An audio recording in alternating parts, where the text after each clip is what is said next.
Good evening and welcome to Inside Government. This is part of a series of shows for the spring 2021 semester here at Quill Community College and broadcast on Spectrum, Verizon Vios, the Auburn Regional Media Access, better known as ARMA, as well as Win 89.1, the college's radio station. I'm your host, Guy Cosentino. We are delighted to finally have in the studio, after 2 snowstorm cancellations, Auburn Mayor Michael D. Quill, who was scheduled to be our first guest as usual this semester, but 2 storms in between. We were wondering if we were going to cancel school again today just because of you. Mayor Quill is just into the second year of his 4th term as mayor, first elected in 2007. He leads a city council made up of 4 Democrats and 1 Republican. With this being an election year, his fellow Democrat, Terry Cuddy, will be seeking re-election, but another, Debbie McCormick, is not. We've asked the mayor to join us to give us a city update and talking to him about a number of items that are now in the news, including the sexual harassment charges against the governor, plans to reassess properties, a deal to finally resolve the Callouts property on Upper State Street, and we'll also be talking a little bit of baseball since Major League Baseball went back to spring training on Sunday, and the New York Penn League does not exist anymore. No, it does not. Welcome and happy birthday. Thank you. I only say that because I looked up your Wikipedia page, and it was brightly up there. So. Well, that's why we delayed a couple other weeks. I wanted to be here for my you birthday. Wanted to, everybody will sing for you in a second. 29 years old again. Absolutely. You look wonderful for Thank that. you. So how are you and your family doing during COVID? Everyone's doing fantastic. Wife and I have had both shots. Our son-in-law, who is a police officer out of not in the city, has had 2 of his. Our daughter has had 1, and my son and daughter-in-law have not decided yet what they're going to do. But they're also under they're also under 65. Yeah. Oh, way under. So way under. They have to either get an exemption or prove a pre-existing condition. Right. Having known them both since their son plays with my son. So how are city departments operating under COVID at this stage? City departments is always are doing fantastic. We've had a lot of snow in the last few weeks to start out there. Yes, tell us about it. Yeah, and they've been on top of it. The police department are many calls, but they're handling it with great leadership with Chief Butler and Chief Anthony. The fire department has been very involved with COVID vaccines, distributing them, inoculating an individual.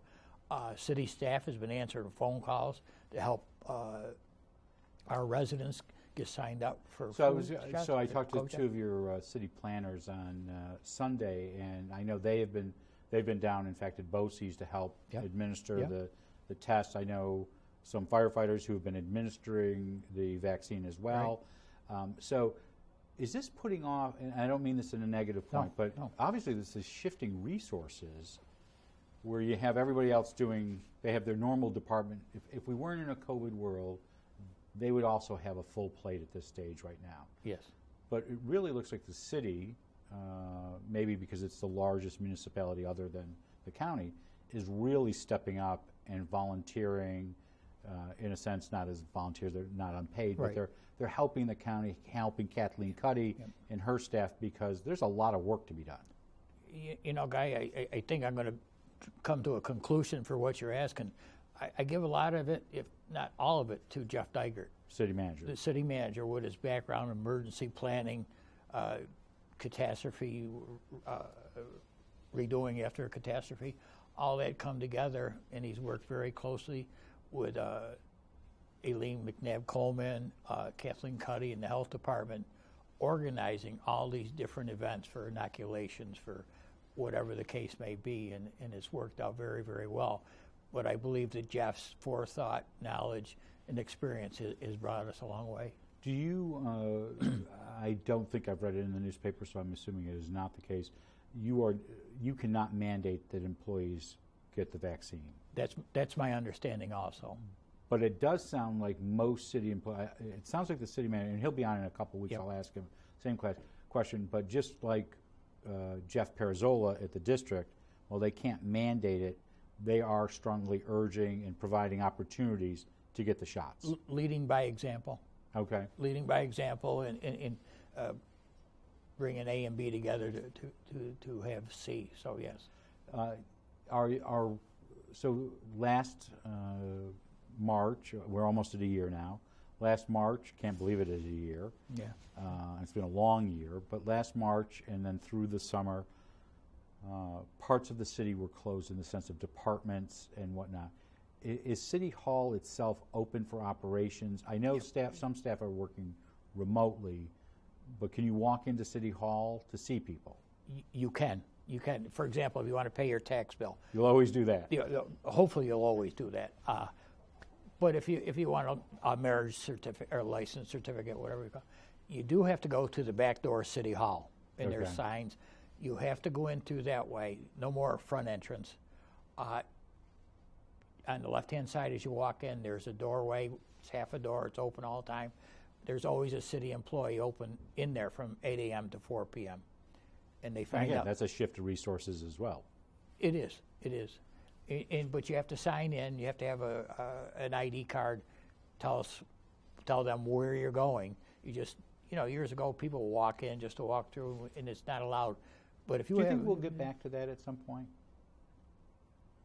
I certainly hope so. It's such a beautiful building.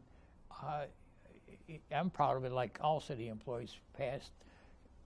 It's a beautiful building, and people should feel relaxed to come in there to look around just for the architecture and the way it was built. I don't think it'll ever be quite the same as it was maybe 5 years ago, but it's going to be a marked difference from what it is today. So our city council meetings, I know that some people are doing them by Zoom, can tune in by Zoom. Are they open to the public? Yes and no. Okay. All of our council meetings until at least the end of March will be on Zoom. Okay. You will need computer access. They're all recorded, so you can watch them later. And at the same time, we still have the public to be heard. If someone wants to be to address the council, they have to contact the city clerk's office and sign in. And during that council meeting at the beginning, we will have that person on a Zoom call so they can have their 3 minutes. Are you getting many people like that? No. And unless there's a controversy, it's not normally the case anyway. Absolutely. But at the same time, all the council meetings are on Zoom, so anyone can watch the council meeting, not in person. For you and for council, what's been the biggest challenge for COVID in this last year? I don't really look at any one big challenge. I think it's, there's some weeks where you have many minor problems or things that we have to get through. But personally, I find it tough to go to a meeting on Zoom, only because I enjoy being face-to-face with people, watching body language, see what. I think that's the biggest change is being in a room with somebody, you can see whether it's hitting them or it's not hitting them, or it's quizzical or not. Yeah, absolutely. Yes, absolutely. So let's change gears altogether. Backing up, absolutely. And I'm on a couple boards at the Airport Authority. All these are non-paying. NYMER, New York Municipal Insurance Reciprocal, County Water and Sewer. They are all Zoom meetings also. So the city of Auburn is not doing something different. No one really meets in person anymore. No, I have a board. We had all 18 people on 2 weeks ago on a call. Yep. I mean, it is, you got to watch to see which yellow box is lit up that somebody wants to speak and things like that. So I want to shift gears. Obviously in the news today, maybe for consuming for the last 6 days, has been this issue of sexual harassment charges against the governor. Mm-hmm. What do you make of the charges? Apparently, and that's not the correct way to start that out, the people that are pursuing these charges, they feel that they have been wronged. And I feel that we, as a state government, have to give them their due time and to find out, were they correct? Was the governor correct? Was there somewhere in between? I don't believe in pushing under the rug or anything. So where they are at this particular stage, if what they are is at face value, mm-hmm. do you think that will likely lead to a resignation? It's too early for me to say. It really is. Guy, to be very honest, whatever TV channel you put on or whatever newspaper you pick up, you get a different slant on it. That's why I feel an investigation is important and critical. By a neutral party to find out what did or didn't happen and what was the context. So the Attorney General, as far as you're concerned, is the proper pathway. I believe so. So I asked those questions because I want to get to this point, because you have it seems like you have a very good working relationship with Kathy Hochul, Yes. the Lieutenant Governor. Yes. Am I correct on that? Yes. I think she's a wonderful lady. So there are a lot of news stories in the last 48 hours. Who is she? What's she all about?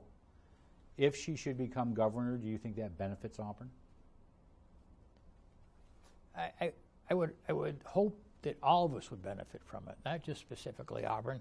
I have friends, relationships with people at all stages of the government, and not bragging. You know yourself, that's just the way it is. Part of the job, develop those relationships. It's necessary. The Lieutenant Governor and I tease each other. She's a Syracuse fan, and I'm a Notre Dame fan, as her husband is, and so we have a lot of fun with that. But she's a very fair person, and she's going to do whatever's best for everyone. But she's, the governor's been good to Auburn because you've gotten some money from Albany, but she's been here a lot. The point I'm saying is the familiarity that you have and she has with Auburn and small cities like Auburn going to benefit Auburn if, for some reason, the governor doesn't recover from this crisis? It certainly will not hurt Auburn. As you said, she's from the Buffalo area, a small town. She was in city government, so she understands all that. Real quick governor story. He called me one time. I was out driving with my oldest grandson, and the phone rang. It was unlisted. So he says, "You want me to answer that, Pa?" I says, "Yeah, go ahead." He picks up, says, "Hello," and he had this awful look on his face. And he says, "Pa, you better take this." It was the governor calling in regards to the, it was a DRI, or I forgot what exactly it was, but my poor grandson, I could still see that awful look on his face. So. Well, it's great that you get to have that communication. Absolutely. So speaking of DRI, let's talk about a couple projects that you've been working on. So in the news on Sunday was a story about Joseph Camardo regarding the Callouts building. It looks like you have well, first of all, what is being proposed at the old Callouts site on Upper State Street? It is proposed to be a park of sorts with restricted hours. Its intention is for community use. Many times on State Street, the merchants in the area will have a St. Patrick's Day party or Valentine's Day party, whatever the case may be. This will get them off of State Street, so State Street is not blocked. It becomes a through street all the time. Yeah. So the restrictions on the hours are basically a 9 to 5 during the week. Right. Everything else seems to be open, though I will say, I'm assuming weekends, I read the article and it wasn't clear, the weekends you can do things on Saturdays and Sundays there too. With the proper permitting and guidelines. So the city will be transferring some property this week to him, correct? To Mr. Camardo. He will not be paying for that? It's my understanding, no. And you have transferred some property already to some of the adjacent owners, like Mr. Driscoll. Yes. Though in his case, I believe he paid for part of the property. I don't want to say, I won't correct you, but until I have the paperwork in front of me. But all of what I would say the outer rim properties, they will all be taking a chunk of the land, whether it's transferred to them for cost or not for a cost. Right. And but the base of the park will be mainly city-owned. Right. Right, okay. And then does this release the city from any, the biggest claim that Mr. Camardo has had over the last decade or so has been some environmental liability. Right. Does this release the city from that? It's my understanding it will be. And when do you see this project starting? I would hope within very quickly. I know they have been talking with contractors, consultants, so forth and so on. Our city team wants to get moving on this and have this open for this. Everybody's dying to get outside. We've all been cooped up. Right. And this so you think this could be finished this year? I'm hoping so, from what I see of it. And I thought I read the cost is $1.6 million. I won't agree or disagree because I don't have. But part of this is being paid for by DRI. the DRI, the Correct. Downtown Revitalization. Right. Does that mean the city also has to come up with a chunk of the money? A portion of it, yes. Okay. The other, and about 2 weeks ago, the city approved a reval of assessments. Yes. This will be done next year. or through this year to take effect next year. What does this entail? It's nothing new. As I recall, may have even been when you were mayor. That Want to get on a cycle? every so many years, they do a curb appeal, I would call it, curbside visit, take a look at the home, see if it looks basically. So people are not going inside homes? Not to the best of my knowledge, they never have. And is this being done by a consultant, or is this going to be city staff doing this? It's mostly city staff. Okay. So the first time you were mayor, when they went to a regular cycle, and I totally agree with what you're doing, 2014, so 2018. So this one will take effect in 2022, Yep, so correct. the February rolls. Does this mean everybody, this is the point you get every time somebody said the horrendous words revaluation. Yeah. Does this mean everybody's taxes are going up next summer? No, it does not. It doesn't mean that they won't, but it doesn't mean it's a guarantee you're going up. I find it interesting. On Sundays in our local newspaper, they have property transfers. And it's always amazing what a home is purchased for versus what it's assessed at.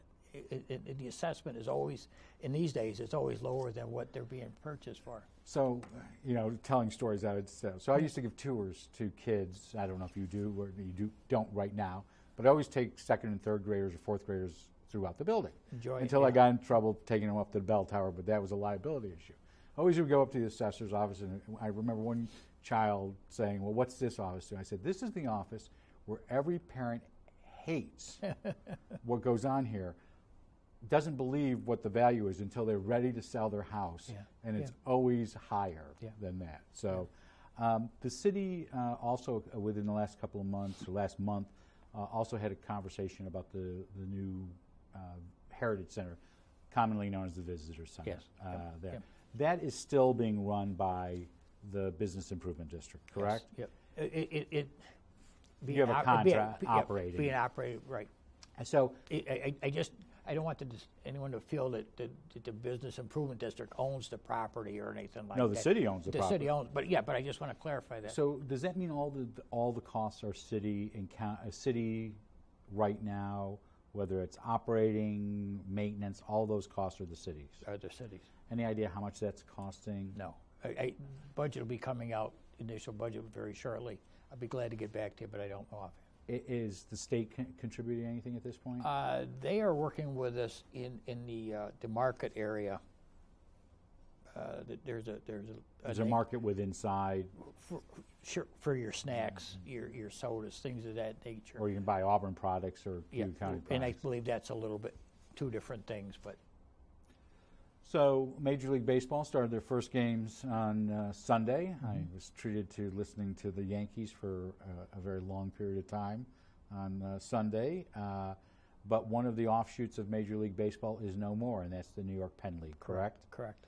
So the City Council this week is looking at an operating agreement with a group to bring baseball to Falcon Park this summer, correct? That's correct. So who's in the deal? What's being proposed? Bottom line, it's the group that's involved. They have many cities in central New York with a ball team already. For example, Batavia, Geneva, somewhere. Which are the old New York Penn League years ago, decades ago, before Absolutely. It got too expensive to run ballparks. Absolutely. Basically, what it is a young ball player wants to make it to the big leagues, but they have to get out, and their face has to be seen by scouts and so forth. So they pay a fee to one of these leagues. They play, I believe it's in June and July. In August, they're all done. They play probably every day, once a day. So it looks like from the schedule there'll be 26 or so games. It's down from the 40-something. Yep. But that will be using Falcon Park for that many games. Yes. And a couple of sidelights on the deal, just if you can confirm them or however. There's still going to be the double days. The double day is a trademark owned by the city of Auburn, so we're not giving that up for nothing. And so when they sell merchandise, you're getting a cut. When I say you, the city, no, which means correct. taxpayers You're correct. You're correct. So in the past, the city has had a maintenance crew out there, Yes. and obviously the college has its own separate group out there. Does this mean that this group will maintain the field at their expense for that June, July, August period? Or has that not? It's my understanding we're going to maintain the field because between us in the college, we want it to remain as pristine as it is presently. So we're going to Turf field, it's relatively new, and at the same time, our staff is still, city staff is still talking about concerts, different other events down there. So we want to keep this the way it is. And I know our coach for Cayuga, TJ Gamba, will be out there again this season in the coming weeks. And there are slots set aside that Cayuga students, at least one, if not more, need to be given the opportunity to play on this, correct? Yeah. This is how long is this agreement for? I can't answer that because I don't want to give you a wrong number. So okay. So I thought I had read that there would be about a 3-year agreement on there. That sounds about right, but as I said, I won't guarantee that. The other piece that I thought was interesting was health and safety. We started the show with COVID and talking about that. It does sound like you're asking for health and safety protocols, masks, and whatever is mandated by either the county or the state of New York or the federal government will be enforced. Yes. Yep. So I kind of take that as being that there is no way you're going to fill 2,000 seats or 2,300. No. If you're going to keep. But we haven't, regardless. Right. In years. But people shouldn't expect at the first or second game that's going to be a full stadium just because of COVID. It's hard to say. It really is. Some people go to every game. Some people go. You know how sporadic it is. Yeah, I do. And it depends on who's playing too. We don't have the major league teams competing as we have in the past. These are more local kids, everyday kids that they want to make it big, but their parents are coming in town to see a ball game. So it's hard to say what the crowd will be.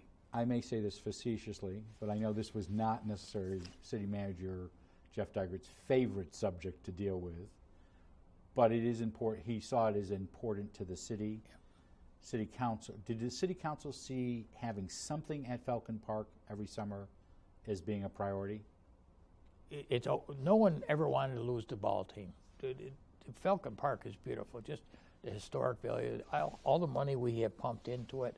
No one wanted to just lock it up and walk away. We couldn't do that. There was so much money spent between the college, the state, and the city for synthetic turf. Jeff is his mind. He's a very interesting. You should take him to lunch a couple of times. He's a very interesting man. He is always working. There's something always going on in his mind. How this plastic water bottle, how this could help the city, or how it could be a detriment to the city. You just renewed your contract with him. We did. Do you still see him staying here another 5, 10 years? I mean, he will be. Right now, he's on track to be your second longest city manager after Bruce Clifford. Yeah. I would think at this rate. Well, it was almost a revolving door for many years. It was 6 or 7. As you left city government. Right. And yeah. Even when I was there, it was we went through a lot. So, do you think that longevity has helped allow him to do these things? I do, and at the same time, he's been there as a firefighter, working his way up to the fire chief, and he is, in my mind, he's earned the respect of all the firefighters, the other unions that he deals with, the police union, public works, and so forth. So he has a reputation a good reputation with all of them, and I think that helps considerably. I want to turn to fire and police in just a second, but one last question comes to mind. Obviously, the New York Penn League folded. Yes. Did Major League Baseball ever pay the city of Auburn anything? No. So on that valuation, okay. No. We still have our fingers crossed, but no. Not expecting that check. Checks in the mail. True. Right? And the way the post office is going, you might get it in the next millennium. So let's not blame the post office. They do a great job. Status of the new fire department on Seminary? As I said before the program, I go to work that way down Nelson Street, and every day, 2 or 3 times. They're moving forward. They've had a relatively mild winter. They're getting a little behind, which is to be understood, but they still feel that it's going to open when proposed. So you still think it's on track on that? And that will be completed when, would you hope? Is it this year or next year? Next year, I believe Next year. it is. So Auburn Police Chief Sean Butler will be here Yes. on Tuesday. We did not plan to have two city guys back to back. It's okay. But thanks to the snowstorm, we do that. Have you or the city named his replacement yet? No, we have not. We have not. Will that be a decision made by you and council? Was that a city manager decision? As you know, the police chief is a civil service position. The city manager, we had talked with council if whether council is going to be involved with it.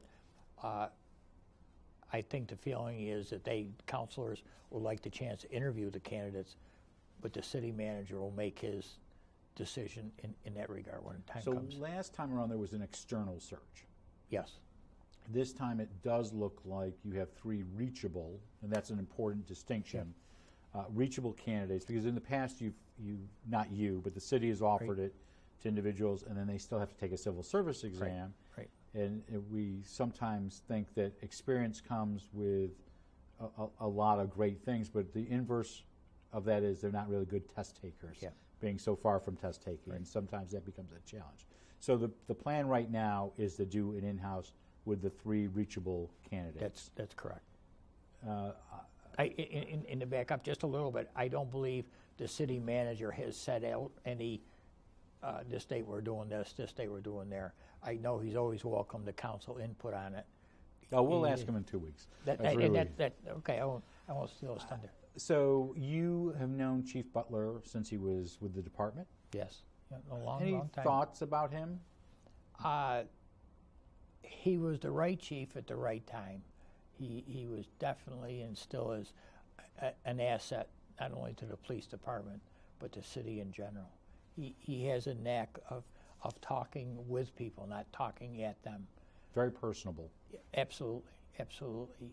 He's a very, in my mind, nice person, gentle person, but at the same time, he has that air about him that he is the police chief, and he doesn't brag about that, puff his chest out or anything, but just But when talk with him. the country was going through some nasty stuff with the Black Lives Matter, and I say nasty stuff in the sense that people were very angry at what had happened to George Floyd, Breonna Taylor, a number of others. Unfortunately, too long to list, unfortunately. He seemed to be out there and having this conversation before it became an issue. Absolutely. Very, very perceptive. And do you think that has helped?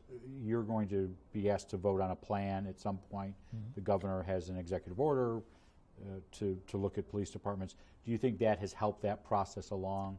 Without a doubt, I know it has. Okay. And just talking from folks throughout the community, and especially the minority community, they don't always agree with them. But they respect him. That's where I was going. They respect him, and his didn't word need is to answer for no, him, no, right? no. That's okay. But his word is his bond, and he has the ability to see everything from different angles. Two final questions as we wrap course. up. Besides the budget, which you're going to be working on now for the July 1st date, and obviously we have a chief issue coming up. What's on the agenda for City Council over the next couple of months? Just nothing out of the ordinary that I see. Just more development. We have many new industries in our community, and just working with them. There's been expansion with a couple, Courier Plastics, for example, down at Technology Park. There's been expansion down there. So it's just continuing to work with folks, government can be testy at times, trying to accomplish anything, and just having the right staff. So a lot in place of to the work with effort them. will be on the budget, though. Absolutely. Well, it always is. And do you expect any additional aid or additional cuts from the state of New York? We have our fingers crossed every day. Mayor, we'd like to thank you for joining us, finally getting you here in the studio. Again, happy birthday. We hope you'll join us in the fall to give us a city update. You're not on the ballot this year, but two of your colleagues are. But our guest has been Michael D. Quill, the mayor of the city of Auburn, and we appreciate him rescheduling with us so many times.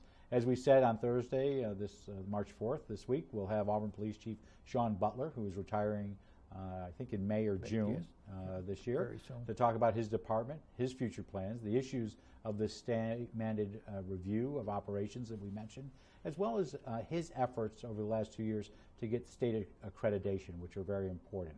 Next Tuesday, we'll be back in the studio with Auburn Superintendent of Schools, Jeff Perzola, to update us where the district is in both dealing with COVID-19 restrictions and having students go back to school 5 days a week in the classroom. And next Thursday, Keith Cutler, the Executive Director of East Hill Medical, will be in the studio. His agency is celebrating 50 years since being founded here in Cuyahoga County. In fact, if you go by the corner of the Metcalf Plaza, they've got a display up, started to go up, about the history of East Hill. It's an interesting look if you are driving in the downtown area. We do have a number of guests who will be here in the next couple of weeks, including Assemblyman John Lamondes. City Manager Jeff Digert will be here. Port Barn Superintendent of Schools Neil O'Brien, the Dean of Cuyahoga County Superintendents, who's also ready to retire this year. We'll talk about his service to the community. And Cuyahoga Seneca Community Action Agency's Director of Family and Victim Services, Frank Bar-Winzak, will be in to discuss the spike in domestic violence incidents recently, as well as the planning director for the Healing Community Study, Monica Salvage, who will talk about the increase in opioid overdoses that we've seen over the last several months. We'll also be doing, as usual, our forum for the Auburn Large School District in late April. It will be by Zoom with myself moderating it and Citizen Executive Editor Jeremy Boyer asking the questions. Before we go, though, we would like to let you know that you can let us know your thoughts and ideas for guests or questions. You can send them to Inside Government or be on the front page at 141 Dunning Avenue, Auburn, New York, or you can send them by email to cozguytho@aol.com. I'm Guy Cosentino for Cuyahoga Community College. We want to thank you for watching. We hope you have a great night, a good day tomorrow. We'll see you back here in the studio on Thursday, and be safe.